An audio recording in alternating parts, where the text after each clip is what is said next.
नरकटियागंज के नंदपुर निवासी प्रिंस कुमार ने आज अपने वार्ड में नगर अभियंता, सिटी मैनेजर और उप सभापति एवं अन्य स्टाफों को अपने वार्ड की समस्याओं को दिखाते हुए नजर आए। एक जागरूक नेता के रूप में उभरते हुए प्रिंस कुमार ने समाज के कल्याण में सारे ऑफिसर और उप सभापति से नाले की किया शिकायत। दौरान तुरंत आमिर सुहैल जी और रितेश गुप्ता सिटी मैनेजर तथा उप सभापति संतोष राज के द्वारा दिया गया आश्वासन कि नाले का विकास उचित तरीके से होगा और पानी का बहाव उचित तरीके से होगा।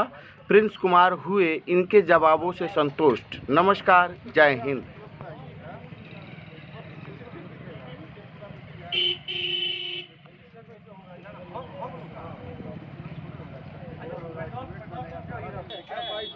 पूरा जाम हो गया है ना, जाम में 3-4 टके हो गया है।